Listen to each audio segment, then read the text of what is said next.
সকল মাসের শ্রেষ্ঠ মাস মাহে রমজানুল মুবারক। যত মাস আল্লাহ পাক সৃষ্টি করেছেন সব মাসের মধ্যে সর্বশ্রেষ্ঠ মাস হচ্ছে রমজানুল মুবারক। এটি মুমিনের একটি কাঙ্ক্ষিত মাস, ইবাদতের একটি বসন্তকাল। রহমত, বরকত, মাগফিরাত, নাজাত তথা মুক্তির বার্তা নিয়ে আগমন করে মাহে রমজানুল মুবারক। আল্লাহ পাকের অশেষ মেহেরবানি যে আল্লাহ পাক আমাদেরকে রমজানের মতো গুরুত্বপূর্ণ একটি মাস আল্লাহ পাক আমাদেরকে দিয়েছেন, আমাদেরকে হায়াতে জীবিত রেখেছেন। সেই সত্তার দরবারে আবারও কালিমাতুশ শুকুর আদায় করি, আলহামদুলিল্লাহ। রমজান আরবি শব্দ, যার শাব্দিক অর্থ হচ্ছে রমজুন থেকে রমজান। রমদুন এই মূল ধাতু থেকে রমজান শব্দের উৎপত্তি, যার অর্থ হচ্ছে জ্বালিয়ে দেওয়া, পুড়িয়ে দেওয়া। রমজান শব্দের অর্থ জ্বালিয়ে দেওয়া, পুড়িয়ে দেওয়া। কি জ্বালায়, কি পুড়ায়? কারণ এই নাম তো স্বয়ং আল্লাহই রাখছে। কোরআনের ভিতরে এই মাসের নামটা আল্লাহ নিজেই উল্লেখ করেছেন, শাহরুর রমাদান। নিশ্চয়ই নামের রহস্য, অর্থের মাঝে একটা রহস্য আছে। কেন আল্লাহ পাক জ্বালিয়ে দেওয়া, পুড়িয়ে দেওয়া নাম রাখলেন এই মাসের? কি জ্বালায়, কি পুড়ায়? মুফাসসিরিনে কেরাম ব্যাখ্যায় লিখেছেন তাফসীরের মাঝে যে রমজান মাস জ্বালিয়ে দেওয়া, পুড়িয়ে দেওয়া অর্থ হচ্ছে যে এই মাস মুমিনের জীবনের গুনাহ, পাপ, পঙ্কিলতাকে জ্বালিয়ে পুড়িয়ে নিঃশেষ করে দেয়। জ্বালাইলে পুড়িয়া ছাই হয়ে যায় না, নিঃশ্বাস হয়ে যায়, ঘর জ্বলে ছাই হয়ে যায়, নাই অস্তিত্বহীন করে দেয় আগুন জ্বালিয়ে যে কোনো জিনিসকে। রমজান এই মাসটা জ্বালায়, কি জ্বালায়? মুমিনের গুনাহকে জ্বালায়, মুমিনের পাপ পঙ্কিলতাকে জ্বালায় দেয়, আগুন লাগায় দেয়। লাগাই দিলে কি হয়? সেটা পুড়ে সারখার হয়ে যায়, নিঃশেষ হয়ে যায়, বর্ষ হয়ে যায়, ছাই হয়ে যায়, নাই হয়ে যায়, অস্তিত্বহীন হয়ে যায়। তো এই মাসের নাম এই জন্য আল্লাহ পাক রমজান রাখছে যে এটা কিন্তু তোমার জীবনের গুনাহগুলোকে পুড়িয়ে দিবে যদি তুমি এই মাসের হক যথাযথভাবে তুমি আদায় করতে পারো। এই মাসের হক যদি তুমি আদায় করতে পারো, করণীয়গুলো যদি করতে পারো, বর্জনীয়গুলো যদি বর্জন করতে পারো, তাহলে নিঃসন্দেহে এই মাস তোমার জীবনের সকল গুনাহগুলোকে জ্বালিয়ে নিঃশেষ করে দিবে। যেই কথাটা আল্লাহ রাসূল আরেক হাদিসে, বুখারী হাদিসে বলেছেন, মান সামা রমাদানা ঈমানান ওয়া ইহতিসাবা গুফিরা লাহু মা তাকদ্দামা মিন যামবি। এই মাসের সিয়াম সাধনা যে যথাযথভাবে সঠিকভাবে আদায় করবে, তার অতীত জীবনের সকল গুনাহগুলোকে আল্লাহ পাক মাফ করে দিবেন। যে গুনাহকে জ্বালিয়ে দেওয়ার মাস, গুনাহ, পাপ, পঙ্কিলতার থেকে নিজেকে পরিষ্কার করা, পুত পবিত্র বানানোর গুরুত্বপূর্ণ মাস হচ্ছে রমজানুল মুবারক। যেই মাস চলছে ইতিমধ্যেই, যার 5 দিন অতিক্রম করে আজকে 6ষ্ঠ দিনে পদার্পণ করেছে।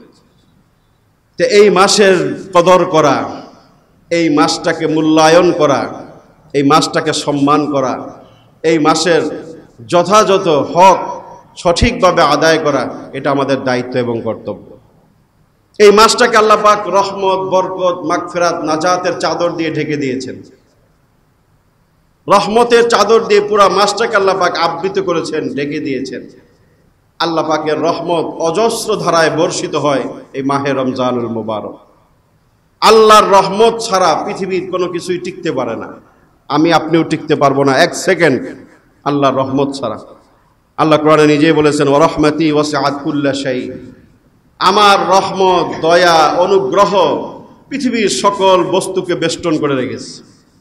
ওয়াসিআত কুল্লা শাই, কুল্লা শাইয়ের মধ্যে আপনি আছেন, আমি আছি, সবাই আছে, সব কিছু। ওয়াসিআত কুল্লা শাই, আল্লাহ নিজেই বলেছেন কোরআনে, আমার দয়ার চাদরে সব কিছুকে আমি জড়িয়ে রেখেছি। আমার অনুগ্রহ, দয়া ছাড়া, ইহসান ছাড়া, রহমত ছাড়া পৃথিবীর কোনো বস্তু 1 সেকেন্ডের জন্য টিকতে পারবে না। আল্লাহর রহমত প্রতিনিয়তই পৃথিবীবাসীর উপরে বর্ষিত হয়, বিশেষ করে রমজানুল মুবারকে অজস্র দ্বারায়।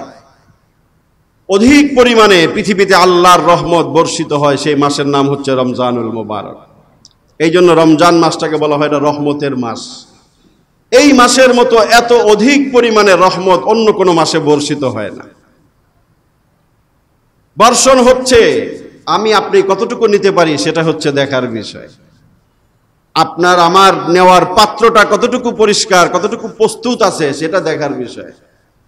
রহমত বর্ষিত হয়, হচ্ছে, এর মাঝে কোনো সন্দেহ নাই। আমি আপনি নিতে পারলাম কিনা সেটা হচ্ছে দেখার বিষয়, নিজের চিন্তার বিষয়, যে এত এত রহমত বর্ষিত হচ্ছে, আমি কতটুকু পাইলাম। এই রহমত তো আর বৃষ্টির মতো হাত পাতলেই পাবেন না। এই রহমত একটি অশরীরী জিনিস, অদৃশ্য একটা জিনিস। এই জিনিসটা অর্জন করতে গেলে কিছু গুণাবলী, কিছু বৈশিষ্ট্য, কিছু যোগ্যতা নিজের ভিতরে থাকা দরকার। যেই গুণাবলী, বৈশিষ্ট্য, যোগ্যতা দিয়ে একজন মানুষ আল্লাহর রহমত নিজের জন্য করে নিতে পারে, নিজে অর্জন করতে পারে। রহমত পাওয়ার, রহমত অর্জন করার অন্যতম দুটা কাজ, দুটা বিষয়, যেগুলো যে বান্দার ভিতরে দুটা বিষয় থাকে ওই বান্দার উপরে আল্লাহর রহমত অধিক পরিমাণে বর্ষিত হয়। একটা হচ্ছে ইন্না রাহমাতাল্লাহি করিবুম মিনাল মুহসিনিন, একটা হচ্ছে সৎকর্ম, আরেকটা হচ্ছে দয়া, অনুগ্রহ করা। এই দুইটা বিষয়ে যে যত বেশি করতে পারবে তার উপরে আল্লাহর রহমত, বরকত তত বেশি বর্ষিত হবে। দুটা জিনিস মনে রাখুন। একটি হচ্ছে মুহসিন শব্দের দুই অর্থ প্রধানত, একটা হচ্ছে অনুগ্রহ করা, দয়া করা, মায়া করা, আরেকটা হচ্ছে সৎকর্ম করা, ভালো কাজ করা। যে সৎকর্ম করবে, ভালো কাজ করবে, আল্লাহর হুকুম মানবে, নবীজির তরিকা অনুযায়ী চলবে, এটাই সৎকর্ম। এই কাজটা যে যত বেশি করবে, যে যত ভালোভাবে করবে, তার উপরে আল্লাহর রহমত তত বেশি পরিমাণ বর্ষিত হবে। রহমত নেওয়ার বান্ড, পাত্র হচ্ছে এটাই। আপনি সৎকর্মশীল হবেন, ভালো কাজের পক্ষে থাকবেন, ভালো কাজ করবেন, কোরআন সুন্নাহ যে নির্দেশগুলো আমাদেরকে দিয়েছে সেগুলো বাস্তবায়ন করাই হচ্ছে সৎকর্ম।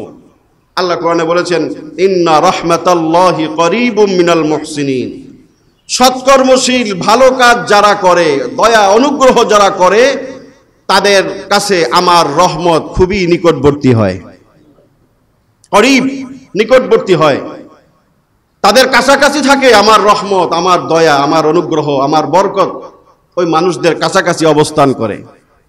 আরেক আয়াত আল্লাহ বলেছেন ইন্নাল্লাহা লামাআল মুহসিনিন, সৎকর্মশীল এবং দয়া অনুগ্রহশীল বান্দার সাথে আমি আল্লাহ নিজে থাকি। আরেক আয়াত আল্লাহ বলেছেন আল্লাহু ইউহিব্বুল মুহসিনিন, ইউহিব্বুন মানে ভালোবাসা, নিঃসন্দেহে আল্লাহ সৎকর্মশীল অনুগ্রহশীলদেরকে আল্লাহ ভালোবাসেন। এই ঘোষণা আল্লাহ কোরআনে 5 বার দিয়েছেন, 5 বার। আল্লাহর ভালোবাসা ঘোষণা এই একটা বিষয়ে আল্লাহ 5 বার দিয়েছেন, যে যারা সৎকর্মশীল হবে, অনুগ্রহশীল হবে, বান্দার প্রতি, মাখলুকের প্রতি যারা অনুগ্রহশীল হবে, দয়াশীল হবে, ওই মানুষদেরকে আমি আল্লাহ তাদেরকে ভালোবাসি। এই ঘোষণা আল্লাহ কোরআনে 5 বার দিয়েছেন। আর কোন গুণ, বৈশিষ্ট্যের অধিকারী মানুষকে আল্লাহ পাক ভালোবাসেন বলেছেন, আরো কয়েকটা গুণের অধিকারী মানুষদের সম্পর্কে, কিন্তু 5 বার বলেন নাই। কতটা গুরুত্বপূর্ণ ইহসান! রহমতের মাসে রহমত পেতে হলে নিজেকে মুহসিন হিসাবে তৈরি করুন, প্রস্তুত করুন। মুহসিন শব্দের দুটি অর্থ মনে রাখুন, সৎকর্মশীল, আমি বেশি বেশি ভালো কাজ করব, নেকির কাজ করব, আমলে সালেহ করব, এবং আমি একজন দয়ালু, মেহেরবান, অনুগ্রহশীল একজন মানুষে পরিণত হব। দুটি গুণ আপনি অর্জন করবেন, আল্লাহর রহমতের ফলগু ধারা আপনার উপর প্রবাহিত হবে ইনশাআল্লাহ। এই দুটা গুণ আমরা অর্জন করার চেষ্টা করি, যে আমি সৎকর্মশীল হব, ভালো কাজ করব, আমলে সালেহ করব, বেশি বেশি, বেশির থেকে বেশি, প্রতিদিন আমি বেছে বেছে, গুনে গুনে আমলে সালেহ করব। যত বেশি পারি নেক আমলের মাধ্যমে রমজানের সময়গুলো অতিবাহিত করব, দিনগুলো অতিবাহিত করব, এবং যত বেশি পারি মাখলুকের উপরে, মানুষের উপরে দয়া সুলভ আচরণ করব। পারবো না ইনশাআল্লাহ? নিজেকে দয়ালু বানান, ইরহাম মান ফিল আরদ ইয়ারহামুকুম মান ফিস সামা। রাসূল বলে গেছেন, তুমি জমিনবাসীর উপরে দয়ালু হও, মেহেরবান হও, আসমানের মালিক তোমার প্রতি দয়ালু হবেন। আল্লাহর দয়া পাইতে হলে মাখলুকের প্রতি, মানুষের প্রতি আপনি দয়ালু হন। ইহসান এর বদলা ইহসান। আল্লাহ কোরআনে বলেছেন, হাল জাযাউল ইহসানি ইল্লাল ইহসান। সূরাতুর রহমানে আল্লাহ বলেছেন, দয়ার বিনিময় একমাত্র দয়া, ইহসানের বিনিময় ইহসান, অন্য কিছু না। আপনি ইহসান করবেন, মুহসিন হবেন, অনুগ্রহশীল হবেন, এর একমাত্র অন্যতম প্রতিদান হচ্ছে স্বয়ং আল্লাহ আপনার প্রতি ইহসান আর দয়া করবেন। আমরা আল্লাহর দয়ার ভিখারি, রহমতের ভিখারি, আল্লাহর অনুগ্রহের ভিখারি আমরা। ওটা পাইতে হলে আপনাকে মুহসিন হতে হবে, দয়ালু হতে হবে, অনুগ্রহশীল হতে হবে। যতটুকু আমরা অর্জন করতে পারবো এই গুণটা, আল্লাহ পাক ততটুকু আমাদের প্রতি দয়াশীল হবেন, অনুগ্রহশীল হবেন। আল্লাহ করে নির্দেশ দিয়েছেন এই গুণটা অর্জন করার জন্য আমাদেরকে। আহসিন আহসিন কামা আহসানাল্লাহু ইলাইক। আল্লাহ বলেছেন, তুমি অনুগ্রহশীল হও, সৎকর্মশীল হও এবং অনুগ্রহশীল দয়ালু হও। কামা আহসানাল্লাহু ইলাইক, যেমনই ভাবে আল্লাহ তোমার প্রতি অনুগ্রহ দয়া করেছেন। আল্লাহর দয়া অনুগ্রহের কথা স্মরণ করে আপনি নিজেকে অনুগ্রহশীল বানাবেন, যে আমার আল্লাহ আমার উপরে কত ধরনের ইহসান করেছেন, দয়া করেছেন, অনুগ্রহ করেছেন, করুণা করেছেন। আমি কেন পারবো না? আমি কেন নিজেকে দয়ালু অনুগ্রহশীল বানাতে পারবো না? ওই বিষয়টা চিন্তা করার জন্য আল্লাহ এই জায়গায় বলেছেন, আহসিন কামা আহসানাল্লাহু ইলাইক। তুমি সেরকম অনুগ্রহশীল হও যেমনটি তোমার রব তোমার উপরে অনুগ্রহশীল হয়েছেন। যে রমজান মাসের, রহমতের মাসের, এই রহমত অর্জন করতে গেলে আমাদেরকে ইহসানের গুণ অর্জন করতে হবে, মুহসিন হতে হবে। মুহসিন শব্দের দুটি প্রধান অর্থ বলেছি, দয়া, অনুগ্রহ এবং সৎকর্মশীল। এই দুই গুণে গুণান্বিত হলে আল্লাহর রহমত তার উপরে অজস্র দ্বারায় বর্ষিত হবে ইনশাআল্লাহ। এটাকে মাগফিরাতের মাস বলা হয়। এই মাসে আল্লাহ পাক অগণিত অসংখ্য গুনাহগারকে আল্লাহ ক্ষমা করেন। নিজের জীবনে, নিজের শরীরে গুনার দাগগুলো মুছার সুবর্ণ সুযোগ মাহে রমজানুল মোবারক। এই মাসে ক্ষমার ঘোষণা দিয়েছেন আল্লাহ পাক, সাধারণ ক্ষমার ঘোষণা। অসংখ্য রোজাদারকে আল্লাহ পাক এই মাসে ক্ষমা করেন। হাদিসে আসছে, রোজার দিনে এবং রাতে, প্রতিদিন রোজার রাত এবং দিনে আল্লাহ পাক অগণিত অসংখ্য গুনাহগার জাহান্নামীকে আল্লাহ ক্ষমা করেন। ক্ষমা করতে থাকেন, প্রতিদিন চলে। সবচেয়ে বেশি করা হয় লাইলাতুল কদর, ওই রাতে আল্লাহ সবচেয়ে বেশি গুনাহগারকে ক্ষমা করেন। এরপরে রমজানের শেষ রজনীতে, সারা রমজান যেই পরিমাণ মানুষকে আল্লাহ ক্ষমা করেছেন, রমজানের শেষ রজনীতে সারা মাসের সেই পরিমাণ এক রাতে আল্লাহ ক্ষমা করেন। ক্ষমা পাওয়ার জন্য ক্ষমা চাইতে হবে, আল্লাহর ক্ষমা পাওয়ার জন্য ক্ষমা চাইতে হবে। আল্লাহর কাছে বেশি বেশি ক্ষমা চাওয়া, আল্লাহর ক্ষমা চাওয়া, আল্লাহর কাছে আমরা বেশি বেশি তওবা ইস্তেগফার করব, বেশি বেশি ক্ষমা প্রার্থনা করব। যেহেতু এই মাসটা সাধারণ ক্ষমার মাস, এই মাস পাওয়ার পরেও যে নিজেকে ক্ষমা করাইতে পারলো না, গুনাহগুলো মুছতে পারলো না, রাসূল তার ধ্বংস কামনা করেছেন, অভিসম্পাত করেছেন যে তোমার আর গুনাহ ক্ষমা করার আর সুযোগ নাই। যে রমজানে নিজেকে পুত পবিত্র বানাইতে পারলো না, গুনাহ থেকে নিজেকে পরিষ্কার করতে পারলো না, রাসূল বলেছেন ওই ব্যক্তির আর সুযোগ নাই। আর এমন কোনো মাস নাই, সুযোগ নাই, মুহূর্ত নাই যেটাকে তুমি কাজে লাগায় তুমি নিজেকে গুনাহমুক্ত করতে পারো। রমজানের মতো জিনিসকে কাজে লাগায় তুমি গুনাহমুক্ত হতে পারো নাই, অতীতের গুনাহ ক্ষমা করাইতে পারো নাই, তুমি পোড়া কপাল, তুমি হতভাগা, তুমি দুর্ভাগা। রাসূল বলেছেন, বাউদা মান আদরাকা রমাদান ফালাম ইউগফার লাহ। ওই ব্যক্তির ধ্বংস অনিবার্য যে ব্যক্তি রমজান পাওয়ার পরেও নিজের গুনাহগুলোকে ক্ষমা করাইতে পারলো না। রাসূলের সহিহ হাদিস। বাউদা মানে ধ্বংস হোক, দুর্ভোগ, হতভাগা। মান আদরাকা রমাদান, যে রমজান পাইলো, ফালাম ইউগফার লাহু, কিন্তু সে তার গুনাহ মাফ করাইতে পারলো না। কথাটা মনে রাখবেন, রাসূল বলে গেছেন রমজান পাইছেন, অলরেডি 6টা চলে গেছে। গুনার প্রতি কতটুকু মনোযোগী হয়েছি আমরা গুনাহগুলোকে মুছার জন্য, ক্ষমা পাওয়ার জন্য। এই জন্য রমজানের অন্যতম করণীয় হচ্ছে বেশি বেশি তওবা ইস্তেগফার করা, আল্লাহর কাছে গুনার জন্য ক্ষমা চাওয়া। গুনাহ নাই এমন মানুষ এখন পৃথিবীতে একজনও নাই। আছে? নবী পয়গম্বররা বেগুনাহ, তারা চলে গেছে। এখন গুনাহ মুক্ত কোনো মানুষ পৃথিবীতে নাই, আমরা সবাই গুনাহগার। রাসূল বলেছেন কুল্লুকুম খাত্তাউন, তোমরা সবাই গুনাহগার। খায়রুল খাত্তাইনা আত-তাওয়াবুন, তবে উত্তম গুনাহগার তারাই যারা গুনার পরে তওবা করে। গুনাহ করার পরে যারা তওবা করে এদেরকে রাসূল উত্তম বলেছেন। অতএব ইমাম সাহেব, মুসল্লি সাহেব, হাজী সাহেব, গাজী সাহেব, যত সাহেব আছেন আমরা সবাই গুনাহগার, কোনো সন্দেহ নাই। শরীরের পশমের চেয়ে আমাদের গুনার পরিমাণ অধিক পরিমাণ, অনেক বেশি, অনেক বেশি, কোনো সন্দেহ নাই। গুনার কথা স্বীকার করে আল্লাহর কাছে তওবা করেন। আগে তো অপরাধ স্বীকার করতে হবে, আমি যে অপরাধী এটা ভাবতে হবে, অনুশোচনা নিজের ভিতরে আসতে হবে যে আমি কত গুনাহ করি, কত পরিমাণ আল্লাহর নাফরমানি করি, কোনো হিসাব তো নাই। তারপরেও তো আল্লাহ কত ইহসান, কত দয়া, কত রহমত, কত অনুগ্রহ আল্লাহ আমাকে দিয়ে রাখছেন। যদি তার অক্সিজেনটা বন্ধ করে দিতেন, যদি তার রিজিকটা বন্ধ করে দিতেন, আলো বাতাস বন্ধ করে দিতেন, তাহলে আপনি এক সেকেন্ড পৃথিবীতে টিকতে পারতেন না। আল্লাহ নাফরমানি করার পরেও আল্লাহ এগুলো সচল রেখেছেন, চালু রেখেছেন, জারি রেখেছেন। পানি, বিদ্যুৎ, কারেন্ট, অক্সিজেন বন্ধ করেন নাই, চলমান আছে। এটা আল্লাহর রহমত, দয়া, অনুগ্রহ। এগুলো চিন্তা করে বিপরীতে গুনার কথা চিন্তা করতে হবে যে কি পরিমাণ আল্লাহর নিয়ামত, দয়া, অনুগ্রহ ভোগ করার পরে তার বিপরীতে আমি কি পরিমাণ আল্লাহর কৃতজ্ঞ হলাম, কি পরিমাণ তার গোলামি, দাসত্ব করলাম, আর কি পরিমাণ তার নাফরমানি করলাম। ওগুলো অ্যানালাইসিস করে তখন নিজের ভিতরে অনুশোচনা আসবে, না আসলে তো আমি বড় অপরাধী, বড়ই অকৃতজ্ঞ। আল্লাহ কোরআনে বলেছেন ইন্নাল ইনসানা লিরাব্বিহি লাকানুত ওয়া কালিলুম মিন ইবাদিয়াশ শাকুর। কথাগুলো আল্লাহ এমনি বলে নাই যে আমার শুকরগুজার বান্দার সংখ্যা পৃথিবীতে সামান্য, অল্প, এবং নিশ্চয়ই মানুষ বড় অকৃতজ্ঞ। শব্দগুলো আল্লাহ কোরআনে একাধিক জায়গায় বলেছেন।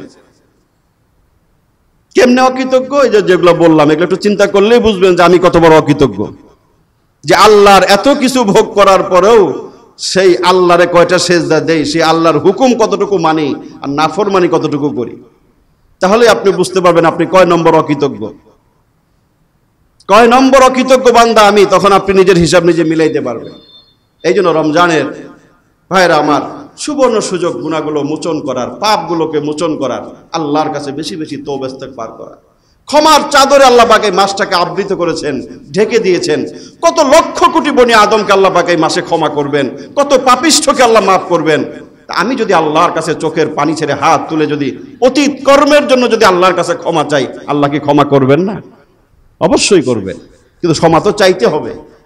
বেশি বেশি তওবা ইস্তেগফার করা, উঠতে বসতে আস্তাগফিরুল্লাহ, আস্তাগফিরুল্লাহ, আল্লাহ তোমার কাছে ক্ষমা চাই, আমি বড় অপরাধী, আমি বড় পাপী। তুমি আমাকে এই মাসের, এই সম্মানিত মাসের উসিলায় কত মানুষকে তুমি ক্ষমা করতেছো, তাদের সাথে সাথে আল্লাহ তুমি আমারও মাফ করে দাও। এবং জাহান্নাম থেকে মুক্তির মাস বলা হয় যখন আল্লাহর ক্ষমা নিশ্চিত হবে যে মানুষটার জন্য, ওই মানুষটাই জাহান্নাম থেকে মুক্তি পেয়ে জান্নাতে যাবে। একটা একটার সাথে লাগানো। ক্ষমা ছাড়া আপনি জান্নাতে যেতে পারবেন না। এই জন্য আগে ক্ষমার পিছনে ছুটেন, আগে ক্ষমা নিশ্চিত করেন, তারপরে অটোমেটিক আপনার জন্য জান্নাতের দরজা খুলে যাবে। অলিল্লাহি উতাকাউ মিনান নার ফি কুল্লি লাইলিন ওয়া লাহারিন ফি রমাদান। রমজানের প্রত্যেক দিন রাতে আল্লাহ পাক অসংখ্য জাহান্নামীকে জাহান্নাম থেকে মুক্তি ঘোষণা করেন। এজন্য রমজানের অন্যতম একটি করণীয় রাসূল বলেছেন, বেশি বেশি জান্নাত চাইবা, জাহান্নাম থেকে মুক্তি চাইবা। আল্লাহুম্মা ইন্না নাসআলুকাল জান্নাতা ওয়া নাউযু বিকা মিনান নার। এই দোয়া রাসূল রমজানে বেশি বেশি পড়তেন। আল্লাহ, সব কিছুর শেষ কথা হচ্ছে জাহান্নাম থেকে মুক্তি চাই, তোমার জান্নাতে যাইতে চাই। এটা একজন মানুষের সারা জীবনের ধ্যান, জ্ঞান, লক্ষ্য, স্বপ্ন, যাই বলেন সব কিছুই তো এটাই, এটা না? জাহান্নাম থেকে বাঁচতে চাই, জান্নাতে যেতে চাই। রমজানে যেহেতু আল্লাহ রাসূল ঘোষণা করে গেছেন, জান্নাতের দরজাগুলো খুলে দিয়েছেন, জাহান্নামের দরজাগুলো বন্ধ করছেন।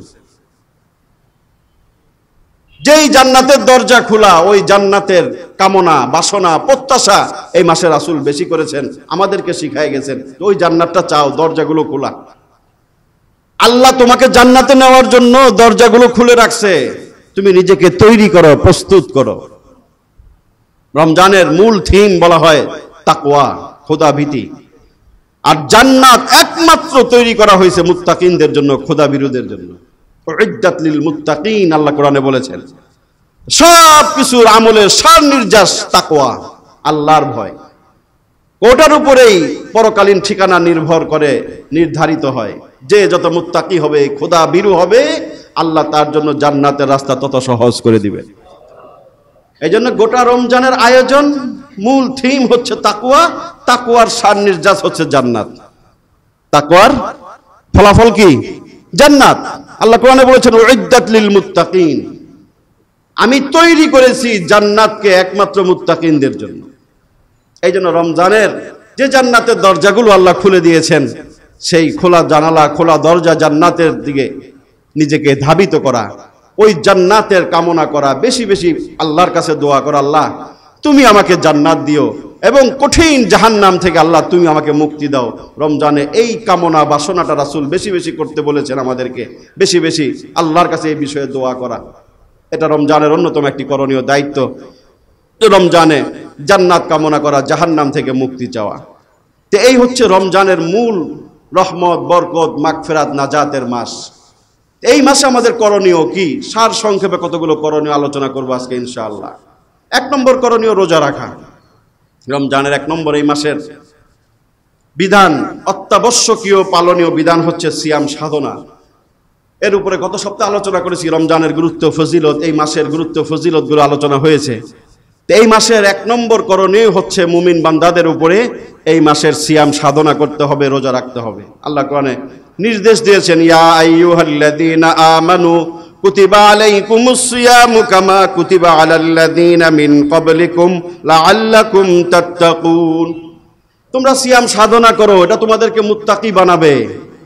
ফামান শাহিদা মিনকুমুশ শাহরা ফালইয়াসুম, যে তোমাদের মধ্য থেকে এই মাস পাবে তাকে অবশ্যই রোজা রাখতে হবে। ওয়া আনতাসুমু খায়রুল লাকুম ইন কুনতুম তা'লামুন, তোমরা রোজা রাখো, এটা তোমাদের জন্য অনেক কল্যাণময় বিষয় যদি তোমরা জানতা, যদি তোমরা বুঝতা। আনতাসুমু খায়রুল লাকুম, রোজা রাখাটা তোমাদের জন্য অনেক কল্যাণের, অনেক বরকতের, অনেক মঙ্গলজনক একটা বিষয়। ইন কুনতুম তা'লামুন, যদি তোমরা সেটাকে সেইভাবে উপলব্ধি যদি করতে পারো, যদি বুঝতে পারো। না বুঝলে তো নাই, না বুঝলে তো এই যে কাপড় টাঙ্গায় খাইতেছে, হুমানে বাসা বাড়িতে খাইতেছে, অনেকে রোজা রাখে না, আছে না? রোজা রাখনেওয়ালার চেয়ে রোজা না রাখনেওয়ালার সংখ্যা বেশি না? বিভিন্ন কারণে, কারণে অকারণে বেকারণে মানুষের রোজা রাখে না, কারণ ছাড়াই রাখে না। স্বাধীন বাংলা, হ্যাঁ দেখেন না, বিড়ি সিগারেট খায় রমজান মাসে, করে আমাদের স্বাধীনতা, স্বাধীন বাংলা, আমার বিড়ি আমি খামু, তোমার কি? নির্লজ্জ দৃশ্য, বেহায়াপনা এই দেশেও চলে রমজান মাসে। হ্যাঁ, ওড়না ছাড়া, হ্যাঁ কাপড় ছাড়া এরা কি করতেছে? রমজান মাসে বিড়ি খাওয়ার স্বাধীনতার মিছিল করতেছে। গাঞ্জাখোর, বিড়িখোর, যে আমাদেরকে গাঞ্জা বিড়ি খাইতে দিতে হবে, ওড়না ছাড়া কাপড় ছাড়া হাঁটতে দিতে হবে, প্রকাশ্যে রমজান মাসে তারা ধূমপান করতেছে। কত নির্লজ্জ, বেহায়া। রমজান মাসের 1 নম্বর করণীয় হচ্ছে কি? রোজা রাখা। 10টা করণীয় বলবো, মনে রাখেন, নোট করে নিয়ে যান। রমজান মাসটা এইভাবে যদি আমরা কাটাতে পারি, ইনশাআল্লাহ এই রমজানটা আমাদের জন্য ফলপ্রসূ হবে, কল্যাণময় হবে, বরকতময় হবে, প্রোডাক্টিভ হবে রমজানটা। যদি আপনি বেশি না 10টা গুনে গুনে। 1 নম্বর রোজা রাখা। 1 নম্বর রোজা রাখা, কোন অবস্থাতে রোজা ছাড়বেন না। আপনার সন্তান, সন্ততি, পরিবার, পরিজন সকলকে রোজা রাখার প্রতি আপনি নির্দেশ করুন, সচেষ্ট হন। আপনার ঘরে যেন কোনো বেরোজাদার না থাকে। যারা প্রাপ্তবয়স্ক, বালেগ হয়ে গেছে, এমন সন্তানদের উপরে, মানুষের উপরে, মুমিনের উপরে রমজানের রোজা ফরজ। হ্যাঁ, আপনার যদি অসুস্থ হন, সেটা কোরআনে আল্লাহ বলে দিয়েছেন, সেই অপশন আছে। আপনি অসুস্থ, আপনার বিবি প্রেগনেন্ট, ছোট বাচ্চা দুধ খাওয়ায়, রোজা রাখলে বাচ্চা সমস্যা হবে, ইত্যাদি ইত্যাদি বিভিন্ন মাসলা আছে, এটা কোরআনে আল্লাহ বলছেন। এই সমস্ত কারণে আপনি মুমিন রোজা পরিত্যাগ করতে পারবে, যে সমস্ত কারণে, সেগুলো ভিন্ন জিনিস, ভিন্ন কথা। ওইগুলো ওজর ছাড়া এমনি রোজা ছাড়ার কোনো অনুমতি নেই, কোনো অনুমতি নেই। কোরআনের 2টা কারণ খালি বলছে, অসুস্থতা আর বলছে সফর। দূর দূরান্তে সফরে গেলেন, প্রয়োজনীয় সফর, তখন যদি আপনার কষ্ট হয় সফরে রোজা ভাঙতে পারবেন, তার পরবর্তীতে আপনাকে আবার কাজা করতে হবে।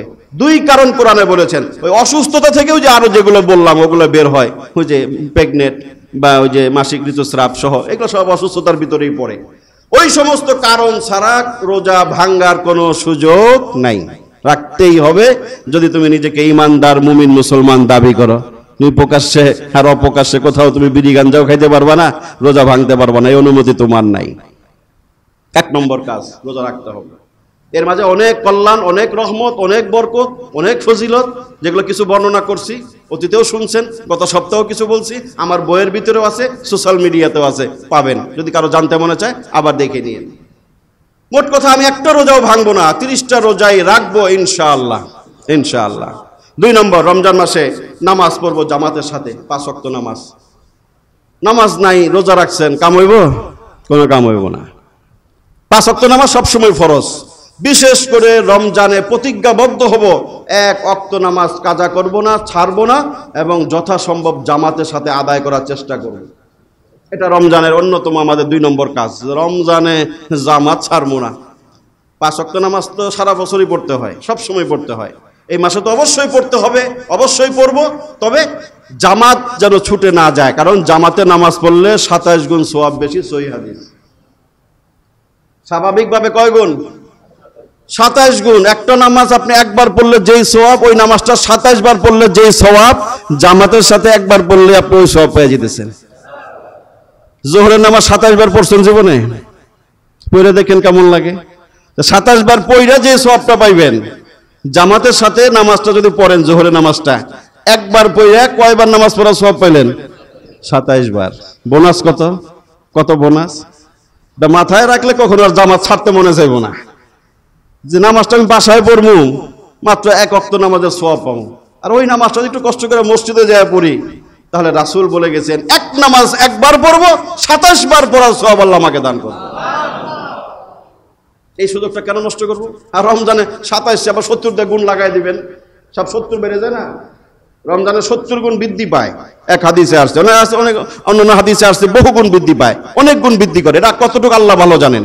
বৃদ্ধি পায়, এটার মধ্যে কোনো সন্দেহ নাই, এটা সহিহ হাদিস দ্বারা প্রমাণিত। আমলের মর্যাদা, সওয়াব বৃদ্ধি পায় রমজানে।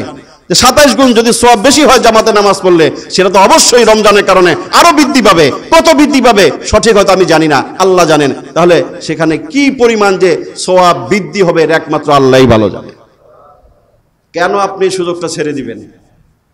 ছাড়বো না ইনশাআল্লাহ, ইনশাআল্লাহ। রোজা রাখবো এবং 5 ওয়াক্ত নামাজ প্রতিদিন জামাতের সাথে পড়ার চেষ্টা করবো ইনশাআল্লাহ।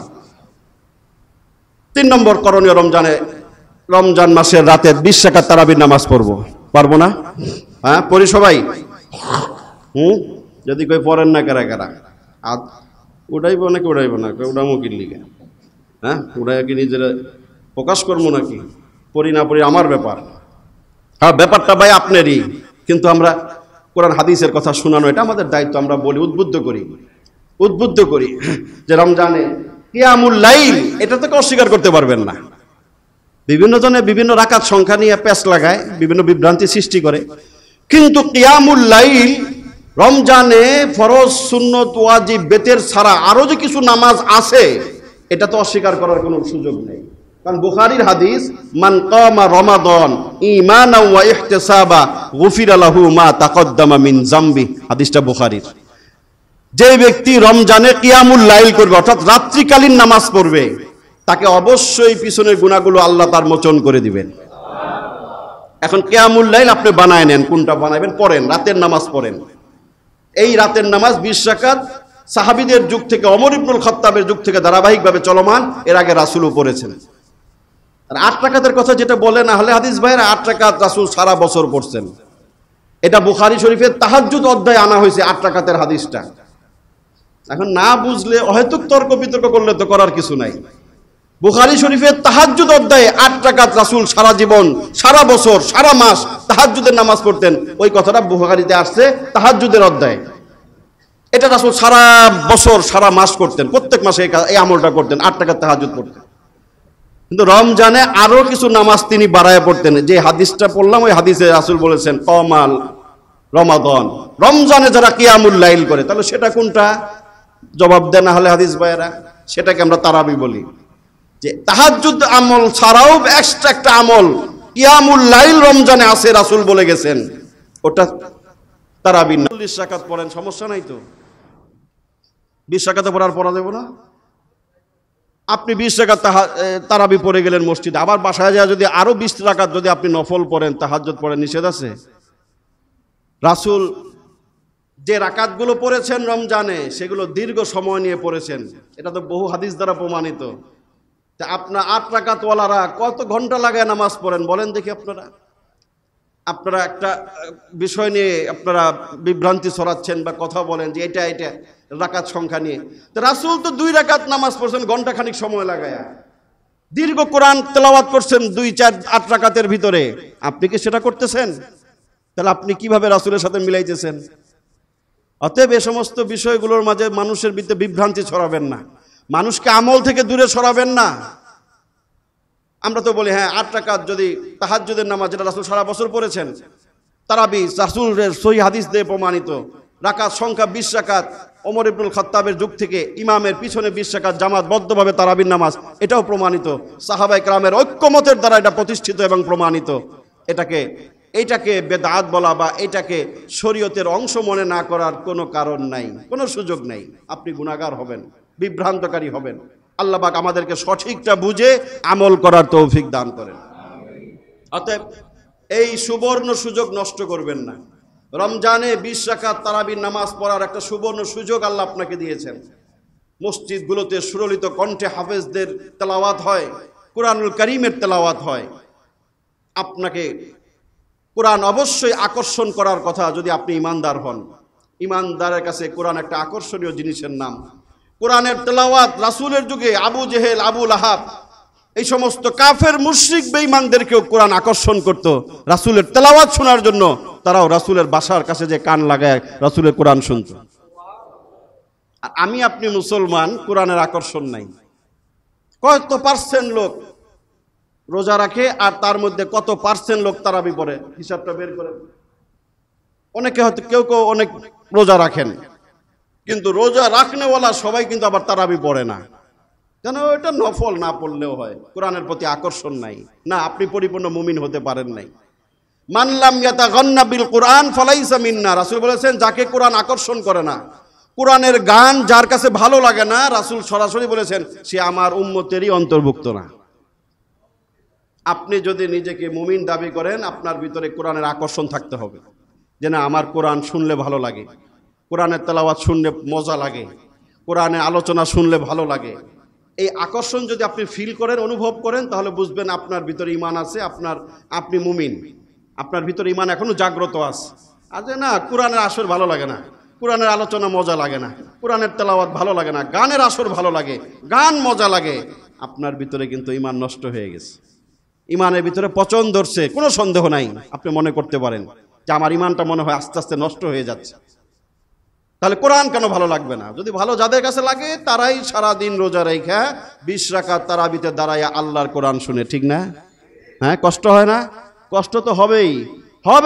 বয়স অনুপাতে বিভিন্ন মানুষের বিভিন্ন রকম কষ্ট হয়, মাজা লেগে যায়, পা ধরে যায়, অনেক সময় মাথা ঘুরায়, অনেক কষ্ট হয়। তারপরও অনেক মানুষ তারাবি ছাড়ে না, কোরআনের তেলাওয়াত থেকে নিজেকে দূরে সরায় না, কষ্ট করে হলেও 20 রাকাত তারাবিতে দাঁড়ায়া কোরআন শুনে। এদের সম্পর্কে রাসূল বলেছেন হাসরের মাঠে কোরআন এদেরকে সুপারিশ করে জান্নাতে নিয়ে যাবে।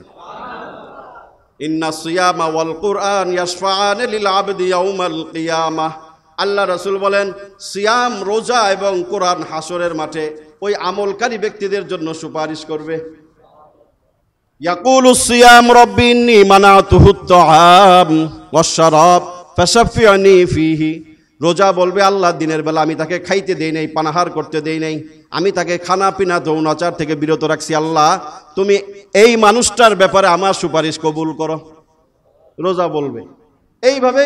তারাবির নামাজ, কোরআন যারা শুনছে, কোরআন যারা পড়ছে, এদের সম্পর্কে কোরআনের সাথে যাদের ভালোবাসার সম্পর্ক থাকে, কোরআন বলবে রব্বি ইন্নী মানাতুহুন নাওম, আল্লাহ আমি তাকে ঘুমাইতে দেই নাই। সারাদিন রোজা রাখার পরে ক্লান্ত ছিল, সে ঘুমাইতে পারে নাই, তার মন ছটফট করছে কোরআন শোনার জন্য, তারাবিতে চলে গেছে। রব্বি ইন্নী মানাতুহুন নাওম, ঘুমের কথাগুলোকে বোঝা যায় এটা রমজানের তারাবির বিষয়ে ইঙ্গিত করা হয়েছে, ঠিক না? কোরআনকে খালি রাইতে পড়ে, দিনে পড়ে না। কিন্তু এখানে কোরআনের সুপারিশের ভাষাটা রাসূল এইভাবে হাদিসে বলছেন, কোরআন বলবে রব্বি ইন্নী মানাতুহুন নাওম, আল্লাহ আমি তাকে ঘুমাইতে দেই নাই। সাধারণত মানুষ রমজানে রোজা রাইখা রাতে ক্লান্ত হয়ে ঘুমাইতে চায়। ওই সময় যারা কোরআন প্রেমিকরা যারা দাঁড়িয়ে কোরআন পড়ে, কোরআন শুনে, বিশেষভাবে কোরআন হাসরের মাঠে সেদিন তাদের জন্য এই শব্দে সুপারিশ করবে, আল্লাহ এই লোকটাকে তো আমি ঘুমাইতে দেই নাই, ক্লান্তিতে বিছানায় যাইতে দেই নাই, সে কোরআন শুনছে, কোরআন পড়ছে নামাজে দাঁড়াইয়া, তুমি আমার সুপারিশ এই লোকের ব্যাপারে কবুল করো। আল্লাহ রাসূল বলেন এই দুইটা সুপারিশ এত শক্তিশালী সুপারিশ হবে, আল্লাহ তাদের সুপারিশ কবুল করবে। আল্লাহ পাক আমাদেরকে রমজানে 20 রাকাত তারাবির নামাজে কোরআন শোনার তৌফিক দান করেন। 3 নম্বর করণীয় মনে আছে? 1 নম্বর রোজা রাখা, 2 নম্বর নামাজ জামাতে আদায় করা, 3 নম্বর 20 রাকাত তারাবির নামাজ পড়া, 4 নম্বর সকল অঙ্গ প্রত্যঙ্গের গুনাহ থেকে বিরত রাখার, সকল প্রকার অঙ্গ প্রত্যঙ্গগুলোকে হেফাজত করা। যত অঙ্গ প্রত্যঙ্গ আছে সংক্ষেপে বলছি, সেগুলোকে রমজানে আমরা হেফাজত করব। হ্যাঁ, মুখে হেফাজত করবেন, ভালো কথা ছাড়া মন্দ কিছু বলবেন না, বাকি সময় চুপ থাকেন অথবা জিকির আজকার করেন, মুখটাকে তালা লাগান, সকল অঙ্গ প্রত্যঙ্গ হেফাজত করেন, বিশেষ করে মুখ আর চোখ, এই দুইটারে যদি আপনি নিয়ন্ত্রণ করতে পারেন তাহলে আপনার বাকিগুলো অটোমেটিক নিয়ন্ত্রণ হয়ে যাবে, ঠিক না? গুরুত্বপূর্ণ এইটারে তালা লাগাই দেন 1 মাসের লিগে, যে তুই ভালো কথা ছাড়া কিছু বলিস না। এটা স্বভাব ধর্মকে খালি বলতেই যাবে। এই জন্য এটাকে আপনি বলান, কি বলান? জিকির করেন, আল্লাহ, সুবহানাল্লাহ, আলহামদুলিল্লাহ, আল্লাহু আকবার, লা ইলাহা ইল্লাল্লাহ, আস্তাগফিরুল্লাহ, দরুদ শরীফ, এই জাতীয় কাজে ব্যস্ত রাখেন এটারে, তাহলে এইটা আর মন্দ কিছু বলার সুযোগ পাবে না, ঠিক না? কারণ এটার কাম হইছে বকবক করা, বলবেই তো, বলাটা ভালো কিছু বলান। এই কথাই হাদিস রাসূল বলে গেছেন, ফালইয়াকুল খায়রা আও লিয়াসমুত, পারলে তুমি এটাতে ভালো কিছু বইলো, নাইলে এটার মধ্যে তালা মেরা চুপ করে থাকবা। মুখের হেফাজত, সকল অঙ্গ প্রত্যঙ্গের হেফাজত, বিশেষ করে বন্ধুরা আমার মুখ আর চোখ দিয়ে বাজে কিছু দেখবেন না। হ্যাঁ, চোখ যা দেখে, ব্রেন তা কল্পনা করে, মুখে তা বলে, অন্তর থেকে সেটা চিন্তা ফিকির করে হাত পা দেওয়া মানুষ সেটা বাস্তবায়ন করে, ঠিক না? একটার সাথে রিলেটিভ সম্পর্কযুক্ত। অতএব এই দুইটা জিনিসকে নিয়ন্ত্রণ করলে বাকি অঙ্গগুলো নিয়ন্ত্রণ করা আপনার জন্য সহজ হবে। রোজার মধ্যে এগুলো নিয়ন্ত্রণ করতেই হবে, কারণ রাসূল বলেছেন লাইসা সিয়ামু মিনাল আকলি ওয়াশ শুরব। আমরা তো মনে করি সকাল থেকে সন্ধ্যা পর্যন্ত না খেয়ে থাকলে রোজা, ঠিক না? রাসূল দেখেন এই বুখারীর হাদিসে কি বলছে, যে লাইসা সিয়ামু মিনাল আকলি ওয়াশ শুরব, খানা পিনা বর্জন করার নাম রোজা নয়। এরপরে রাসূল বলেন ইন্নামাস সিয়ামু মিনাল লাগবি ওয়ার রাফাস, রোজা হচ্ছে লাগবুন ওয়ার রাফাস, অহেতুক, বেহুদা, অশ্লীল, নির্লজ্জ, গুনার কথা এবং কাজ থেকে বিরত রাখার নাম হচ্ছে রোজা। এই হাদিসে রাসূল রোজার সংজ্ঞা দিয়েছেন, খেয়াল করে শুনেন। সকাল থেকে সন্ধ্যা পর্যন্ত না খেয়ে থাকলেন, এটাকে রাসূল রোজা বলে নাই, এটাকে উপোস বলে, না খেয়ে থাকা, এটার কোনো ফজিলত নাই। রাসূল রোজার সংজ্ঞা দিলেন ইন্নামাল লাগবু ওয়ার রাফাস, বেহায়াপনা, অশ্লীলতা, গুনার কাজ, বেহুদা কথাবার্তা, বেহুদা কাজ, এগুলো থেকে বিরত রাখার নাম হচ্ছে রোজা। আরেক হাদিসে রাসূল বলেছেন মান লাম ইয়াদা কাওলা যুর ওয়াল আমালা বিহি ওয়াল জাহলা ফালাইসা মিনাল্লাহি হাজাতুন আন ইয়াদা তাআমাহু ওয়া শারাবা। যে ব্যক্তি মিথ্যা কথা, মান লাম ইয়াদা কাওলা যুর ওয়াল আমাল, মিথ্যা অশ্লীল কাজ কথা থেকে বিরত রাখে নাই, ওয়াল জাহলা, মূর্খতা সুলভ আচরণ থেকে নিজেকে বিরত রাখতে পারে নাই, আল্লাহ রাসূল বলেছেন ওই ব্যক্তির রোজা রাখার কোনো দরকার নাই। কথাগুলো শুনেন, মনে রাখেন, লক্ষ্য করেন। খালি আক্ষরিক অর্থে সকাল থেকে সন্ধ্যা পর্যন্ত না খেয়ে দেখলে খুব রোজা রেখে লেছি হুজুর, খুব ভালো কাজ করছেন, না, আগে দেখেন আপনার রোজার ভিতরে টিকে কিনা।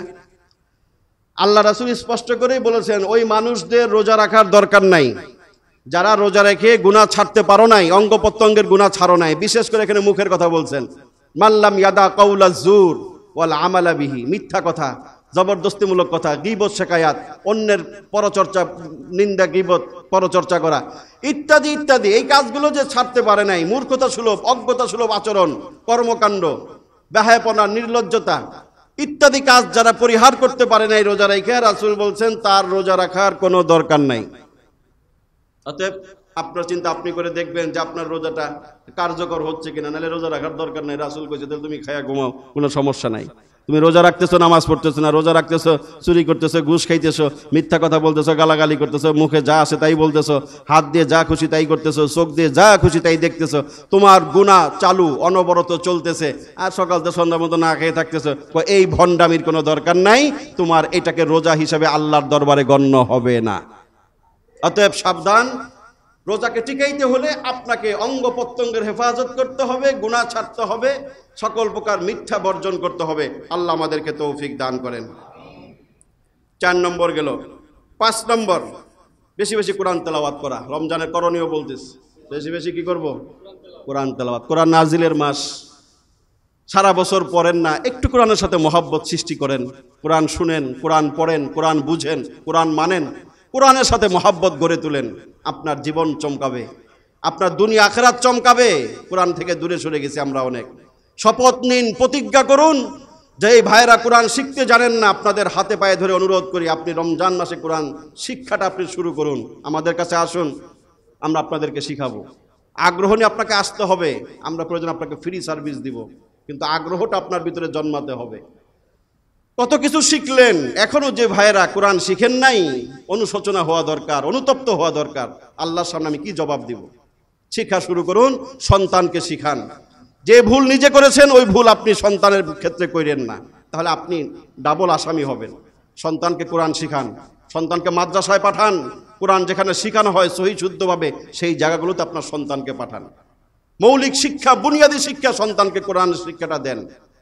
কিছুদিনের জন্য হলেও, কয়েক বছরের জন্য হলো আপনার সন্তানকে মক্তবে মাদ্রাসায় ভর্তি করান। এবং কোরআনটা প্রথমে শিখাটা হয়েছে 1 নম্বর করণীয়, সহি শুদ্ধভাবে কোরআন শিখবেন। তারপরে 2 নম্বর করণীয়, কোরআনের অর্থটা বোঝার চেষ্টা করবেন। হক্কানি আলেমের সোহবতে, তাদের সংস্পর্শে আপনি কোরআনের অর্থটা বুঝেন যে আল্লাহ কি বললো আমাকে। কিছু কিছু নির্দিষ্ট সূরা যেগুলো আপনি নামাজে পড়েন, আগে সেগুলোর অর্থগুলো জানুন, হক্কানি আলেমদের কাছ থেকে পরামর্শ নিয়ে। এইভাবে কোরআন যখন পড়বেন, বুঝবেন, শিখবেন, তখন সেই কোরআন আপনাকে জান্নাতের রাস্তা দেখাবে, হেদায়াতের রাস্তা, সঠিক পথ আপনাকে প্রদর্শন করবে। কোরআনের নূর আপনার ভিতরে আসবে। এই মাসে একটা শপথ করেন যে এই মাসে আল্লাহ কোরআন নাজিল করছে। এই মাসের মান মর্যাদা বৃদ্ধি পাইছে একমাত্র কারণ হচ্ছে কোরআন। আল্লাহ এই মাসটাকে বেছে নিয়েছে কোরআনের জন্য। কোরআনের মাসে রাসূল সারাদিন কোরআন পড়তো। জিব্রাইল আসতো, জিব্রাইলকে শুনাইতো, আবার জিবরিল রাসূলকে শুনাইতো। বুখারীর হাদিস। এই মাসটা রাসূল কোরআন নিয়েই থাকতো। আপনি কতটুকু কোরআন পড়লেন? যে কোরআনের মাসে একটু কোরআনটা নামায় একটু ধরেন, একটু চুমু খান, বুকে লাগান, একটু ভালোবাসা সৃষ্টি করেন কোরআনের প্রতি, কোরআনওয়ালাদের প্রতি একটু ভালোবাসা সৃষ্টি করেন। এটা রমজানে আমাদের অন্যতম করণীয় দায়িত্ব যে আমি রমজানকে কোরআনময় করব। এইটুকু আপনি সিদ্ধান্ত নেন, এতটুকু নিয়তটা আপনি করেন যে রমজানটাকে আমি কোরআনময় করব। আমি কোরআন পড়ার চেষ্টা করব, শোনার চেষ্টা করব, কোরআনওয়ালাদেরকে ভালোবাসবো, সহযোগিতা করব। এই মানসিকতা আল্লাহ পাক আমাদেরকে তৈরি করার তৌফিক দান করেন। 6 নম্বর, এই মাসে বেশি বেশি তওবা ইস্তেগফার করা, যে কথাটা আগেও বলেছি। এই রমজানের 6 নম্বর করণীয় বেশি বেশি তওবা ইস্তেগফার, আস্তাগফিরুল্লাহ আস্তাগফিরুল্লাহ, অতীত গুনাহের জন্য আল্লাহর কাছে ক্ষমা চাওয়া। 7 নম্বর, এই মাসে বেশি বেশি দোয়া করা। দোয়া কবুলের ঘোষণা রাসূল দিয়ে গেছেন। রমজানে দোয়া কবুল হয়, রোজাদারদের দোয়া কবুল হয়, রাতে হয়, দিনে হয়, ইফতারির সময় হয়, সেহরির সময় হয়, সারা দিনই আপনি দোয়া করেন।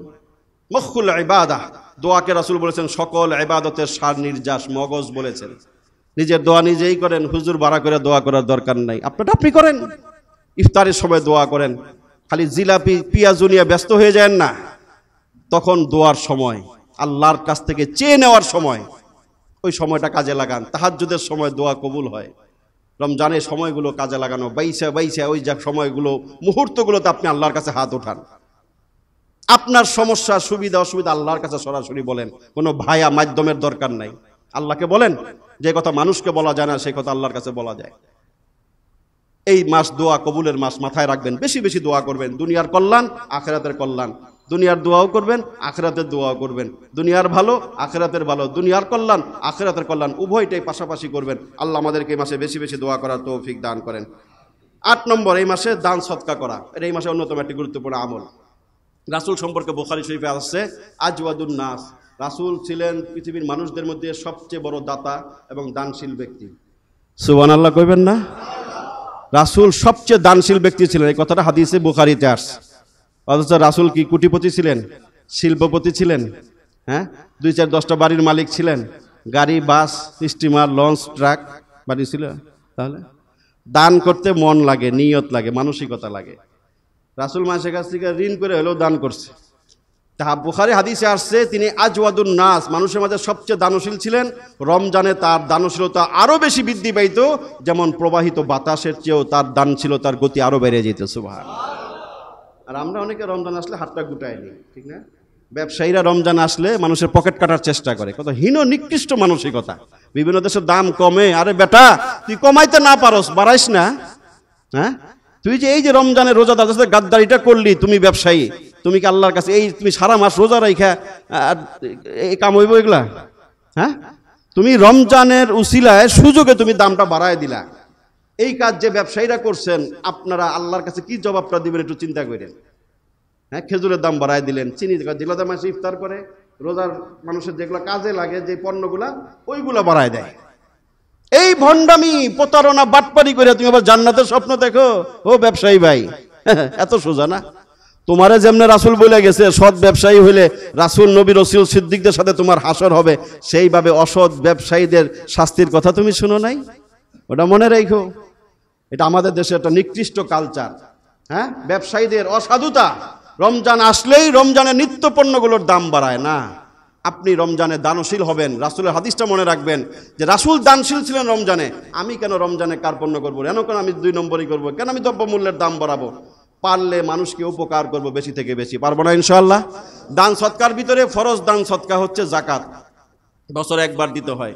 ওটা নিয়ে আজকে আলোচনার সুযোগ নাই, সময় নাই, সামনে বলবো ইনশাআল্লাহ। বাকি যাদের উপর জাকাত ফরজ তো বুঝেনি, ঠিক না? গত বছর যাদের উপর জাকাত ফরজ ছিল, দান সৎকার মধ্যে 1 নম্বর ফরজ দান হচ্ছে জাকাত। এটা আপনাকে বছরে একবার হিসাব করে দিতেই হবে। আমাদের দেশে যেহেতু সাধারণত আমরা রমজানে দেই, অতএব আগের থেকে হিসাব নিসাব বের করবেন ভালো করে। নিজে না পারলে আলেমদের কাছে যাবেন, ইমামদের কাছে, ওনাদের থেকে ফ্রিতে আপনার জাকাতের হিসাবটা বের করে নেবেন। তারপরে নিয়ত করে কোন কোন জায়গায় দান করতে হয় সেটাও জেনে নেবেন। সঠিক জায়গাগুলোতে ভালো নিয়তে আপনি দান করবেন, আপনার দুনিয়ার কল্যাণ হবে, আখিরাতের কল্যাণ হবে। দুনিয়ার মালে বরকত হবে, মালের অনিষ্ট দূর হবে, রাসূল বলে গেছেন। আর যদি বিশ্বাস না করেন তো জাকাত দিবেন না। যারা দেয় না, অনেকে আছে নামাজ খুব বেশি পড়ে, নামাজ ভালো পড়ে, হজ টজু করে, ওমরা টোমরাও করে, কিন্তু জাকাত ঠিক মতো হিসাব করে দেয় না। এমন হাজী সাহেব আছে না? এমন লোকের অভাব নাই, কিন্তু আমল কাজ হবে না। ওই আমল দিয়ে আপনি জান্নাতে যেতে পারবেন না। এটাও ফরজ, নামাজ যেভাবে ফরজ, জাকাতটাও সেইভাবেই ফরজ। যাদের ফরজ, আল্লাহ পাক তাদেরকে হিসাব করে জাকাত দেওয়ার তৌফিক দান করেন। সদকাতুল ফিতর, এটাও রমজান একটা ওয়াজিব, সেটাও আপনি দিবেন। এছাড়া প্রতিদিন কিছু না কিছু আপনি দান করেন, হোক না সেটা 2 টাকা, 5 টাকা, 10 টাকা, পারবো না, দান বক্সে ফেলে দেন। রমজানের প্রতিদিনের আমল, আমি 2 টাকা হলেও আল্লাহর রাস্তায়, আল্লাহর ঘরে দান করব। এই আমল আপনি রমজানে কন্টিনিউ করেন, তাহলে আল্লাহ খুশি হবেন। রাসূল এই আমলটা করে গেছেন সারা জীবন, বিশেষ করে রমজানে আমি আপনি করার চেষ্টা করি। আল্লাহ পাক আমাদেরকে করার তৌফিক দান করেন। 9 নম্বর, শবে কদর অনুসন্ধান করা। রমজানের অন্যতম একটা কাজ, বছরের শ্রেষ্ঠতম রাত শবে কদর। এটা শেষ দশকের বেজর রাত্রিতে খুঁজবেন। শুরু থেকে টার্গেট রাখতে হবে, এই বছর যদি আল্লাহ আমাকে শেষ দশক পর্যন্ত হায়াত দেয়, আমি শবে কদর মিস করব না ইনশাআল্লাহ। এই জন্য শবে কদর অনুসন্ধান করা এবং শবে কদরকে কাজে লাগানো, সেটা 9 নম্বর। 10 নম্বর, ইতিকাফের একটা নিয়ত প্রস্তুতি রাখা। শেষ দশকে ইতিকাফ করা রাসূল সারা জীবন করছে, সেটা আমরা করার জন্য নিয়ত করতে পারি। এবং তাহাজ্জুদ পড়া রমজানে, 10 নম্বর ভিতরে 2টা তাহাজ্জুদ পড়া। সারা বছর পড়তে পারি নাই, শেষ রাতে আপনি উঠেন। তাহাজ্জুদ, রাসূল বলেছেন নফল ফরজের পরে সবচেয়ে শ্রেষ্ঠতম নামাজ হচ্ছে তাহাজ্জুদের নামাজ। আল্লাহর সাথে গভীর প্রেম, ভালোবাসা, সম্পর্ক সৃষ্টির নামাজ হচ্ছে তাহাজ্জুদের নামাজ। কমপক্ষে 1টা মাস আসুন আমরা তাহাজ্জুদের অভ্যাস করি। আল্লাহ আমাদেরকে তৌফিক দান করেন। আর বর্জনীয় কি, এগুলো তো জানেনই। বর্জনীয় যা বলছি তার বিপরীতটাই বর্জনীয়। এই মাসটাকে অসম্মান করবেন না। রমজান মাসের সম্মান বজায় রাখার 1 নম্বর আমাদের কাজ। হ্যাঁ, অসম্মান করবো না এই মাসটাকে। যারা প্রকাশ্যে খানাপিনা করতেছেন, রমজানে গুনাহ করতেছেন, আপনি রমজান মাসটাকে অসম্মান করতেছেন। এটা কিন্তু জঘন্যতম অপরাধ। ওই বিড়িখোর, গাঞ্জাখোরদের কথা বললাম কেন?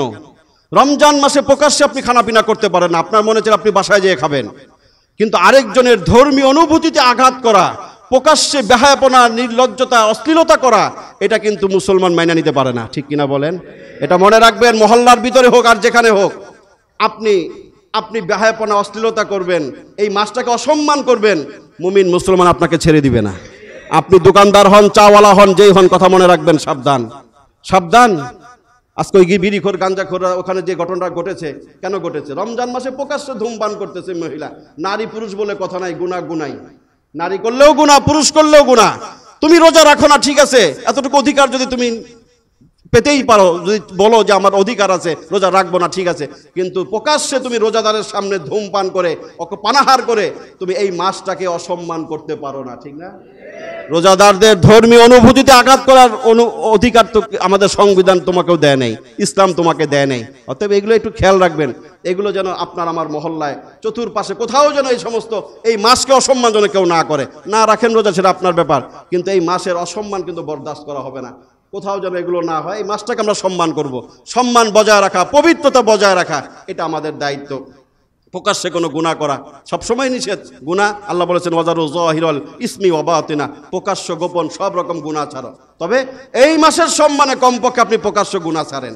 মোবাইল টিপি বন্ধ করেন এক মাসের জন্য, টিভি, ভিসিআর, সিনেমা, গেমস। অনেকে দেখি রোজা রেখে এই গেম খেলতেছে, অনেক যুবকদেরকে দেখি বিভিন্ন জায়গায়, এই পার্কে, মাঠে, এই ঘাটে। কেন বাবা, তুমি যদি রোজা রেখে থাকো, ওই আঙ্গুলের আমলটা বন্ধ করো, এক মাসের জন্য বিরতি দাও।